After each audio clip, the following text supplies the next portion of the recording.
Hello everyone, welcome to ChemBio classes. So today's our topic is Cannizzaro reaction. Let's start with this. First of all, what is Cannizzaro reaction? It is proportionation reaction of aromatic and aliphatic aldehydes without alpha hydrogens is the self-oxidation reduction which they undergo in the presence of strong base. इस reaction में होगा क्या, हम strong base लेंगे। Strong base क्या देता है? OH negative ion, that is hydroxide ions. हमने यहाँ पर कोई एक एल्डिहाइड लेना है, 2 मोल्स ऑफ एल्डिहाइड। वो एरोमेटिक भी हो सकते हैं और एलिफेटिक भी हो सकते हैं, ठीक है। और कंडीशन क्या है कि कोई अल्फा हाइड्रोजन नहीं होना चाहिए। अल्फा हाइड्रोजन मीन्स क्या होगा कि जहाँ पर फंक्शनल ग्रुप लगा है, जिस कार्बन पर लगा है वहाँ पर कोई H नहीं होना चाहिए। देखिए इस कार्बन पर कोई भी H नहीं लगा हुआ, ठीक है। तो ये क्या है? Alpha carbon. अल्फा कार्बन पर जो भी हाइड्रोजन होंगे वो अल्फा हाइड्रोजन्स होंगे, ठीक है। अब आप देखिए कि हमारे पास यहाँ क्या प्रोडक्ट बनता है। एक हमारे पास ये अनायन बन रहा है और एक हमारे पास प्राइमरी अल्कोहल बन रहा है। अभी हम आगे देखेंगे इसका मैकेनिज्म। देखिए, when this reaction is conducted in D2O, जब हम इस रिएक्शन को D2O में कंडक्ट करते हैं तो हम ये देखते हैं कि जो अल्कोहल फॉर्म हो रहा है उसमें किसी भी तरह का कोई CD बॉन्ड नहीं है। इसका मतलब thereby reaction involves direct transfer of a hydrogen from one aldehyde molecule to the other. That means hydrogen ion is transferred from one of the aldehyde to the another aldehyde. Okay, here let's see. यहाँ देखिए आपने एक benzaldehyde लिया, मैंने यहाँ पर एक, ठीक है। मैंने यहाँ क्या बोला था? एलिफेटिक और एरोमेटिक एल्डिहाइड्स की रिएक्शन होती है विदाउट अल्फा हाइड्रोजन जिनके पास, ठीक है। विदाउट अल्फा हाइड्रोजन कंडीशन है। यहाँ पर देखिए हमने यहाँ पर क्या लिया? बेंजल्डिहाइड। जब हमने बेंजल्डिहाइड को एक बेस के साथ ट्रीट करवाया तो हमें क्या मिलता है? एक अनायन और एक प्राइमरी अल्कोहल मिलता है, ठीक है। अब ये देखिए, यहाँ पर हमने क्या किया, ये OH कैसे अटैक करता है, मैकेनिज्म देखिए कि ये हाइड्रोक्साइड आयन ये कार्बन पर अटैक करता है। एल्डिहाइड के जो CHO फंक्शनल ग्रुप का जो कार्बन होता है उस पर अटैक करता है और फिर उसके बाद जो ये डबल बॉन्ड ये शिफ्ट होके ऑक्सीजन के ऊपर चला जाता है। इससे क्या होता है? ऑक्सीजन के ऊपर नेगेटिव चार्ज आ जाता है, ठीक है। हमें ये याद रखना चाहिए कि कैनिज़ारो रिएक्शन एक हाइड्राइड शिफ्ट रिएक्शन है। यहाँ पर हाइड्रोजन आयन का शिफ्टिंग होती है। यहाँ देखिए, जैसे ही ये दूसरे मॉलिक्यूल एल्डिहाइड जो है, ठीक है, बेंज़ल्डिहाइड का जो दूसरा मॉलिक्यूल है उसके साथ जैसे ही रिएक्ट करता है तो कैसे रिएक्ट करता है? ये हाइड्रोजन आयन शिफ्ट हो जाता है इस कार्बन पर और जैसे इस कार्बन पर होता है तो ये डबल बॉन्ड शिफ्ट होके ऑक्सीजन पर चला जाता है और यहाँ पर नेगेटिव आयन ये यहाँ शिफ्ट हो जाता है, ठीक है। और ये जो फर्स्ट रिएक्शन थी, फर्स्ट स्टेप था, ये फास्ट रिएक्शन थी और जो सेकंड स्टेप है ये हमारा एक स्लो स्टेप होगा। स्लो स्टेप हमेशा ही रेट डिटरमाइनिंग स्टेप होता है। किसी भी केस में देख लीजिए, कहीं पे भी फिजिकल केमिस्ट्री, ऑर्गेनिक, इनऑर्गेनिक, कहीं पर भी जहाँ आपको स्लो स्टेप नज़र आए वही रेट डिटरमाइनिंग स्टेप होता है, ठीक है। तो अब इस स्लो स्टेप के रिजल्ट में क्या हुआ कि एक हमें यहाँ पर ये मिलता है एक एसिड, ठीक है, और एक यहाँ पर हमें अनायन मिल जाता है। तो अब क्या होगा कि यहाँ से OH का जो H है ये शिफ्ट कर जाएगा इस वाले, सॉरी, ये जो OH है ये वाला H इस वाले यहाँ पर शिफ्ट कर जाएगा, ठीक है। रैपिड प्रोटॉन एक्सचेंज हो जाएगा और हमें कार्बोक्सिलेट अनायन मिलेगा और एक प्राइमरी अल्कोहल मिलेगा, ठीक है। अब ये देखना देखना ये है, एक यहाँ पर ये थर्ड ऑर्डर रिएक्शन होती है। हम 2 मोल्स हम इसके लेते हैं, कोई भी एल्डिहाइड के, और साथ में एक बेस का आयन हो, एक बेस होगा NaOH ले लीजिए आप, जो कि OH ion easily OH ion easily donate कर सके। थर्ड ऑर्डर हो गया, ठीक है। अब आप ये देखेंगे चाहे आप बेंज़ल्डिहाइड लें, चाहे आप कोई भी एल्डिहाइड लें, ठीक है, दोनों ही केस में कंडीशन ये याद रखिएगा कि अल्फा हाइड्रोजन नहीं होना चाहिए। दोनों ही केस में हमें 2 प्रोडक्ट्स मिले, ठीक है। लेकिन अगर हम क्या करें, कोई और अब देखेंगे, देखिए फोर्थ ऑर्डर जो हमने अभी थर्ड ऑर्डर देखा, अब हम देखेंगे फोर्थ ऑर्डर किसमें होता है इन केस ऑफ फॉर्मल और फॉर्मेल्डिहाइड। ये कुछ एक्सेप्शंस हैं जो आपको एग्जाम में कई बार ट्रिकी इक्वेशंस के रूप में आ जाती हैं। फॉर्मल ये कंपाउंड होता है और फॉर्मेल्डिहाइड आपको पता ही है HCHO। जो कोई भी मॉलिक्यूल मुझे लगेगा कि हाँ भी थोड़ा आउट ऑफ सिलेबस या आपको नहीं पता होता, तो मैं उनकी यहाँ पे डायग्राम आपको दूंगी। अब ये देखिए, फ़ॉर्मेल्डिहाइड पे कैसे सिमिलर अटैक होगा जैसे हमने पीछे देखा कि OH नेगेटिव आयन का, ये OH नेगेटिव आयन जो है हाइड्रोक्साइड है वो कार्बन पर अटैक करेंगे, ये बॉन्ड शिफ्ट हो जाएगा, ऐसे ही ऑक्सीजन पर नेगेटिव बॉन्ड आ जाएगा। लेकिन फ़ॉर्मेल्डिहाइड के केस में क्या होता है कि फ़ॉर्मेल्डिहाइड इतना स्ट्रॉन्ग डायनाइन बना देता है एक और मॉलिक्यूल NaOH का यूज़ करके, ठीक है? जो डायनर इतना ज़्यादा पावरफुल होता है कि अगर मोनो एनायन के कंपैरिजन में वो बहुत ज़्यादा पावरफुल होता है, इसलिए कि जो अगर पावरफुल बना सकता है तो वो पावरफुल ही बनाएगा, ठीक है? वो क्यों बनाएगा अपना लेस स्टेबल, इसलिए जो फॉर्मेल्डिहाइड और फॉस्फोरल के केसेस में ऐसा डायनन आपको देखने को मिलता है 2 मोल्स ऑफ NaOH के यूज करने के बाद, ठीक है? इसलिए इस रिएक्शन, इस फॉस्फोरल और फॉर्मेल्डिहाइड के केस में यही वाली रिएक्शन फोर्थ ऑर्डर हो जाती है, ठीक है? ये देखिए यहाँ पर मैंने रेट लिख रखा है। उसके बाद आती है इंट्रामोलिकुलर कैनिज़ारो रिएक्शन। जो मॉलिक्यूल भी एल्डिहाइड का है, एल्डिहाइड के मॉलिक्यूल के अंदर ही कैनिज़ारो रिएक्शन का होना ही इंट्रामोलिक्यूल, इंट्रा मतलब मॉलिक्यूल के अंदर, ठीक है?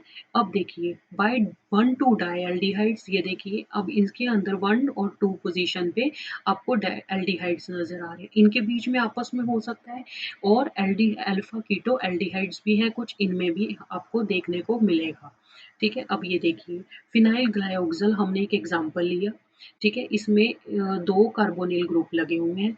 2 कार्बोनिल ग्रुप पे जैसे ही OH नेगेटिव आयन अटैक किया, जो यह कार्बन है इसके ऊपर अटैक किया और यहाँ पर O का डबल बॉन्ड डिस्प्लेस हो गया। जैसे हम हर स्टेप पहले भी देखते आए हैं कि फर्स्ट स्टेप फास्ट होगा और हमें ये प्रोडक्ट मिलेगा।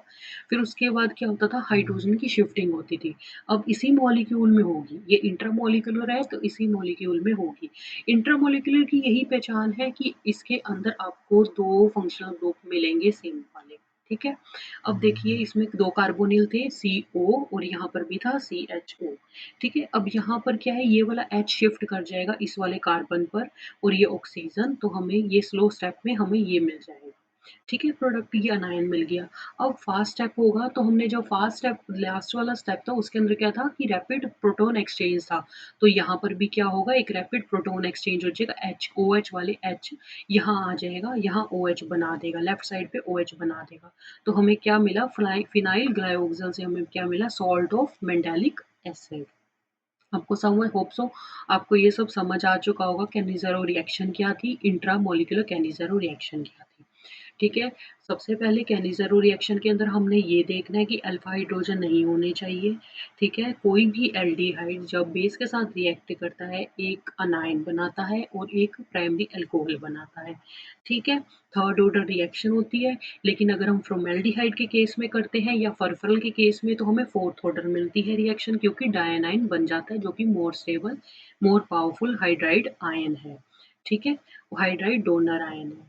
उसके बाद इंट्रामोलिकुलर की बात की थी, इंट्रामोलिकुलर के अंदर 2 फंक्शनल ग्रुप होते हैं कार्बोनिल के एक ही मॉलिक्यूल के अंदर, जिसके कारण वो क्या करता है, इंट्रामोलिकुलर अपने ही मॉलिक्यूल के अंदर कैनिज़ारो रिएक्शन परफॉर्म करता है, ठीक है? अब हम इसके बाद हम एक और एग्जांपल ले लेते हैं ग्लाइऑक्सल का, CHO।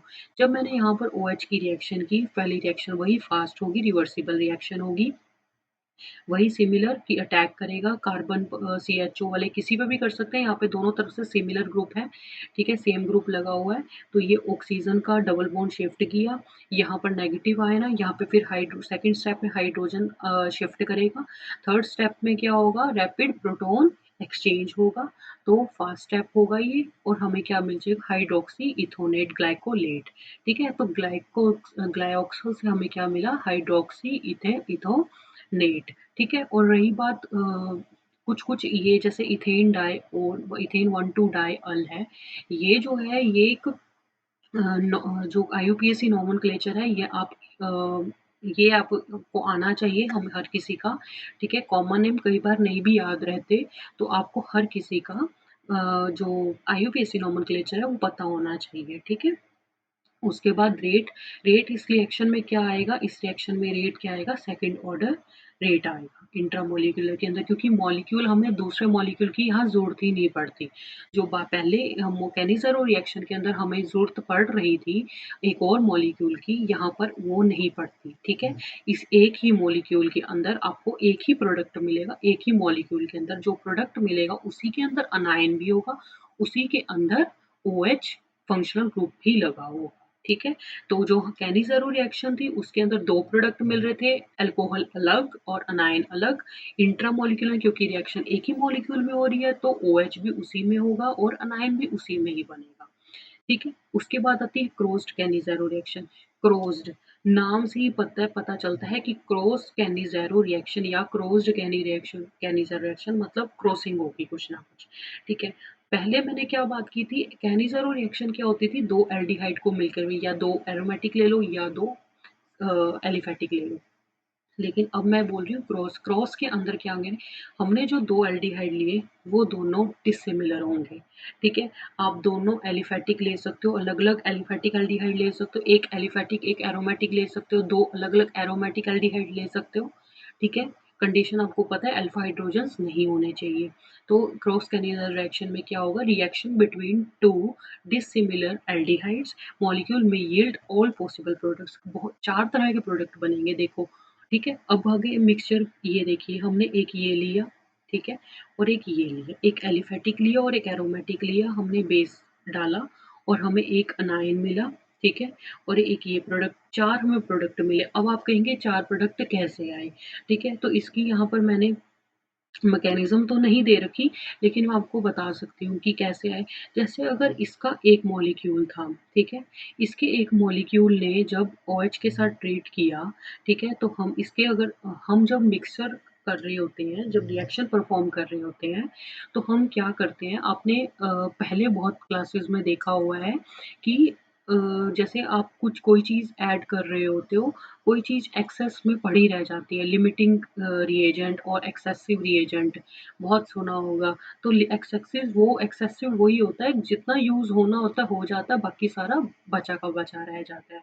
तो अब जब हम रिएक्शंस परफॉर्म कर रहे होते हैं, कई बार हम प्रॉपर अमाउंट नहीं लेते, कि जैसे अगर रिएक्शन में बोला जाए 1 मोल इसका चाहिए, 1 मोल इसका चाहिए, ठीक है? रिएक्ट करवाओ, आपको रिएक्शन में पता ही नहीं चलता, जब आप लैब में रिएक्शन कर रहे होते हो तो 1 मोल लेना है या उसका कितना 1 मोल के अंदर कितनी क्वांटिटी आएगी, आपको नहीं आइडेंटिफ़ाई कर सकते ना, ठीक है? तो रिएक्शन होती ही क्या है, खुद में रिएक्शन जब आप ये एक जब एक ये वाला एल्डिहाइड लेते हो, ठीक है? एलिफैटिक लेते हो तो एलिफैटिक की कुछ अमाउंट लेते हो, उसके अंदर पता नहीं कितने नंबर ऑफ मोल्स हैं। ऐसे ही आप एरोमेटिक एल्डिहाइड लेते हो, उसके अंदर भी आपको पता नहीं उस एरोमेटिक एल्डिहाइड के कितने नंबर ऑफ मोल्स हैं, ठीक है? तो पहले क्या होता है, जब आप मिक्स करते हो तो कुछ एरोमेटिक एल्डिहाइड के मॉलिक्यूल्स अपने ही एरोमेटिक एल्डिहाइड के मॉलिक्यूल्स के साथ अटैक कर लेंगे, ठीक है? तब तो वो ये वाला बेंज़ाल्डिहाइड से ये वाले बना देंगे, ठीक है? उसके बाद और ये वाला आयन बना देंगे, ठीक है? ये बेंजीन के ऊपर COO नेगेटिव और ये बेंजीन के ऊपर CH2OH, ठीक है? और अगर हम क्या करते हैं, एलिफैटिक एल्डिहाइड लेते हैं तो वो भी क्या करेगा, कई खुद के मॉलिक्यूल से भी अटैक कर देगा, तो हमारे पास कुछ ये 2 प्रोडक्ट्स भी आ जाएंगे, ठीक है? और क्रॉस कैनिज़ारो के अंदर आपस में भी एक दूसरे के साथ भी वो अटैक कर सकते हैं, ठीक है? तब भी हमें डिफरेंट डिफरेंट प्रोडक्ट मिल जाएगा, ठीक? उसके बाद हम बात करते हैं, अगर हम रिएक्शन करते हैं किसी भी एल्डिहाइड की, ठीक है? और फॉर्मेल्डिहाइड के साथ, जैसे उस केस में कैनिज़रो के केस में क्या हुआ था कि जब हम फॉर्मेल्डिहाइड का केस कर रहे थे, ठीक है? तो हमें वहाँ पर थोड़ा-सा चेंज दिखा था। अब यहाँ पर देखिए कि फॉर्मेल्डिहाइड का जब हम रिएक्शन करवाते हो किसी एल्डिहाइड के साथ, तो फॉर्मेल्डिहाइड क्या बनाता है, फॉर्मेट आयन, हमेशा फॉर्मेट आयन बनाता है, वो अल्कोहल नहीं बनाता। तो एल्डिहाइड क्या है, वो हमेशा अल्कोहल बनाता है। ऐसा क्यों होता है, वो देखिए, क्यों फॉर्मेट आयन क्या है, it's exclusive formation is due to the high reactivity of formaldehyde which preferentially adds a hydroxide ion before losing one of its two hydrogen as hydride ion to the less reactive aldehyde, ठीक है? तो ये क्या करता है कि ये पहले से ही ऐड कर लेता है OH के नेगेटिव आयन को, ठीक है? और अपने लूज़ करने से पहले ही, देखिए, before losing one of its two hydrogen, अपने दोनों हाइड्रोजन को लूज़ करने से पहले ही ये क्या करता है, लेस रिएक्टिव एल्डिहाइड को दे देता है, which preferentially adds a hydroxide ion before losing, add कर लेता है, ठीक है, OH नेगेटिव आयन को before losing one of its two hydrogens. देखिए अब यहाँ पर HCHO OH नेगेटिव आयन ने किया और यहाँ पर हमें फॉर्मेट आयन मिल गया और एक अल्कोहल मिल गया, प्राइमरी अल्कोहल। इसकी हम आपके बात करते हैं मैकेनिज्म के बारे में। अब ये देखिए मैकेनिज्म, यहाँ पर क्या था, HCHO, जैसे ही OH negative ion fast reaction हुई तो ये नेगेटिव आयन ने वैसे ही कार्बन पर अटैक किया, ये डबल बॉन्ड डिस्प्लेस हो गया, तो हमारे पास ये फॉर्मेट आयन बन गया। ये फॉर्मेट आयन का अब क्या होगा, सेकेंड स्टेप में ये हाइड्रोजन पहले अटैक होगा OH का, पर सेकेंड स्टेप में ये हाइड्रोजन क्या होगा, यहाँ पर शिफ्ट करेगा, ठीक है, और ये ऑक्सीजन का डबल बॉन्ड शिफ्ट करेगा, स्लो रिएक्शन होगी, तो यहाँ पर क्या होगा कि HCOOH और ये प्रोडक्ट बन जाएगा। इन दोनों प्रोडक्ट के मिक्सिंग से हाइड्रोजन हाइड्राइड आयन ट्रांसफर होगी, जो हमने वहाँ पे की थी, रैपिड प्रोटॉन एक्सचेंज होगी, वैसे ही वही सेम बात, हाइड्राइड आयन ट्रांसफर होगी, तो हमें यहाँ पर फॉर्मेट आयन मिल जाएगा और एक ये प्राइमरी अल्कोहल मिल जाएगा, ठीक है। This reaction become of great synthetic utility of the oxidation of formaldehyde and reducing the other। ये एक बहुत ज़्यादा, वैसे क्रॉस कैनिसारो रिएक्शन की कोई भी सिंथेटिक यूटिलिटी नहीं है, क्योंकि आप जब रिएक्ट करते हैं तो आपको नंबर ऑफ प्रोडक्ट्स मिल जाते हैं। अगर आपको नंबर ऑफ प्रोडक्ट्स मिल रहे हैं तो ऑटोमेटिकली आपको दिक्कत आ जाती है। अगर और नंबर ऑफ प्रोडक्ट्स मिल रहे हैं और आपको कोई पर्टिकुलर एक या दो प्रोडक्ट चाहिए तो आपको बहुत डिफिकल्टी होगी उनको एक्सट्रैक्ट करना। इसीलिए उसका कोई वैल्यू नहीं है क्रॉस कैनिज़ारो रिएक्शन की, लेकिन इस केस के अंदर, फॉर्मेल्डिहाइड के केस के अंदर, आपकी बहुत ज़्यादा सिंथेटिक यूटिलिटी है। उसके बाद आती है ताइशन-कोज़ रिएक्शन। ताइशन-कोज़ रिएक्शन जो है वो एक एक्सटेंशन है कैनिज़ारो रिएक्शन की, इसलिए इस टॉपिक को मैंने इसके अंदर कंसीडर कर रखा है।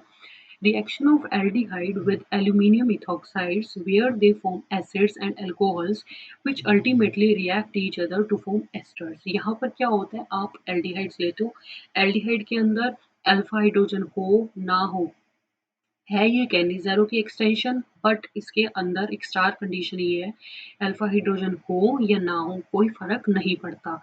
अगर अल्फा हाइड्रोजन नहीं है या है तो ये देखिए, एक हमने एक एग्जांपल लिया इथेनॉल, इथेनॉल ने जैसे एल्यूमीनियम इथॉक्साइड्स के साथ रिएक्शन की तो हमें दो प्रोडक्ट मिल गए, CH3COOH और CH3CH2OH, मतलब हमें एक एसिड मिल गया और एक अल्कोहल मिल गया। तो ये एसिड और अल्कोहल ने मिलकर क्या बनाएगा, एक एस्टर बना देगा, ठीक है, इथाइल एसीटेट नाम का एक एस्टर बना दिया और वाटर एक्सक्लूड आउट हो गया, ठीक है। तो यही एक रिएक्शन है। तो हम क्या कहेंगे, कैनिज़ारो रिएक्शन में हमने क्या पढ़ा, वो रिएक्शन जो दो एल्डिहाइड्स के बीच में होती है, चाहे वो एलिफैटिक हो या एरोमेटिक हो, ठीक है। तो और कंडीशन क्या है, अल्फा हाइड्रोजन्स नहीं होने चाहिए, बेस की प्रेजेंस में होती है रिएक्शन, और एक अनायन मिलता है और एक अल्कोहल मिलता है, ठीक है। इंट्रामोलिक्यूलर के अंदर वही अल्काइल अनायन और अल्कोहल जो फंक्शनल ग्रुप होते हैं वो एक ही मॉलिक्यूल में होते हैं, एक ही मॉलिक्यूल के अंदर रिएक्शन होती है। उसके बाद हमने क्रॉस कैनिज़ारो देखा था जिसके अंदर आप डिफरेंट डिफरेंट एल्डिहाइड्स ले सकते हो, ठीक है। फिर हमने देखा ताइशन को के अंदर हमने क्या देखना है, एल्यूमीनियम इथॉक्साइड्स की प्रेजेंस में रिएक्शन हो रही है, ठीक है। अल्फा हाइड्रोजन हो ना हो कोई फर्क नहीं पड़ता, यहाँ पर अल्कोहल और एक कार्बोक्सिलिक एसिड बनता है जो कि आपस में रिएक्ट करके फिर एक एस्टर बना देते हैं, ठीक है। यहाँ पर हमारी कैनिज़ारो रिएक्शन खत्म हो रही है। और अगर आपको ये लेक्चर, ये कैनिज़ारो रिएक्शन अच्छी लगी तो प्लीज़ सब्सक्राइब करना मत भूलें, लाइक शेयर और कमेंट करना भी मत भूलें। जो भी आपको रिएक्शन आगे चाहिए फर्दर एक्सप्लेनेशन के लिए तो आप कमेंट में ज़रूर उसके बारे में लिखें। Thanks for watching. Please don't forget to like our video.